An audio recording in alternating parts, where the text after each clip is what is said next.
I can bet on दिस. जर suppose content भारी झाला आणि डिस्ट्रीब्युशन छान झालं सगळ्यांनी मिळून, we will be on the global map and I am sure about it. या सगळ्या प्रक्रियेमध्ये जास्तीत जास्त लोकांपर्यंत आमचा सोहळा कशा पद्धतीने आम्ही त्याची तयारी करतोय किंवा कसा असणार आहे हे पोचवण्याकरता नाशिककर काय भूमिका याच्यामध्ये बजावू शकतात असं वाटतं? सगळ्यात पहिले आजचा जो इव्हेंट आहे this is the beginning. So आज न्यूज 18च्या ह्या कार्यक्रमामुळे okay we have got that ecosystem. जी येस. सो पहिली गोष्ट न्यूज 18चं अभिनंदन. नाशिककर म्हणून सगळ्यात इम्पॉर्टंट आहे की ॲज नाशिकाईट्स आम्हाला माहिती आहे की ह्या सगळ्या गोष्टींचं महत्त्व काय, नाशिकचे घाट कसे आहे, कुंड कसे आहेत ओके, आणि गेल्या कुंभमेळ्यामध्ये नाशिकला किती बेनिफिट झाला होता किंवा काय.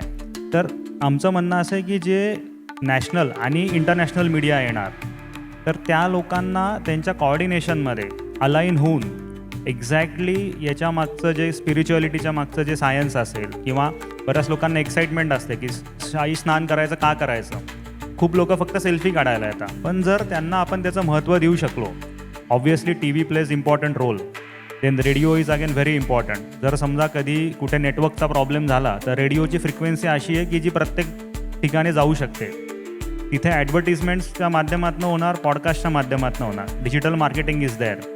Then we can actually work on the outdoor media as well. Transit media असतो, एअरपोर्ट्सवरती आपण केलं, इंटरनॅशनल फ्लाईट्स ज्या महाराष्ट्रात येत आहे तिथे जर आपण कुंभचं इंटरनॅशनल लेवलला लोकांना सांगू शकलो, आणि त्याचबरोबर मग जे काही असतील होर्डिंग्स असतील, बाकीच्या सगळ्या गोष्टी आणि इन्फ्लुएन्सर्स.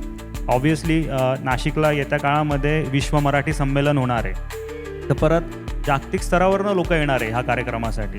तर इथे कुठेतरी एक सिनर्जी फॉर्म होईल आणि ह्या सगळ्या याच्यातनं जर आपण एक चांगला नरेटिव्ह देऊ शकलो, आय फील की आधीच्या जमान्यात 10-20 वर्ष लागायचे गोष्ट कन्वे व्हायला, but in this last 2-4 years म्हणजे दिस इज बिग ऑपॉर्च्युनिटी. आणि आय कॅन बेट ऑन दिस. जर सपोज कॉन्टेंट भारी झाला आणि डिस्ट्रीब्युशन छान झालं सगळ्यांनी मिळून, we will be on the global map and I am sure about it.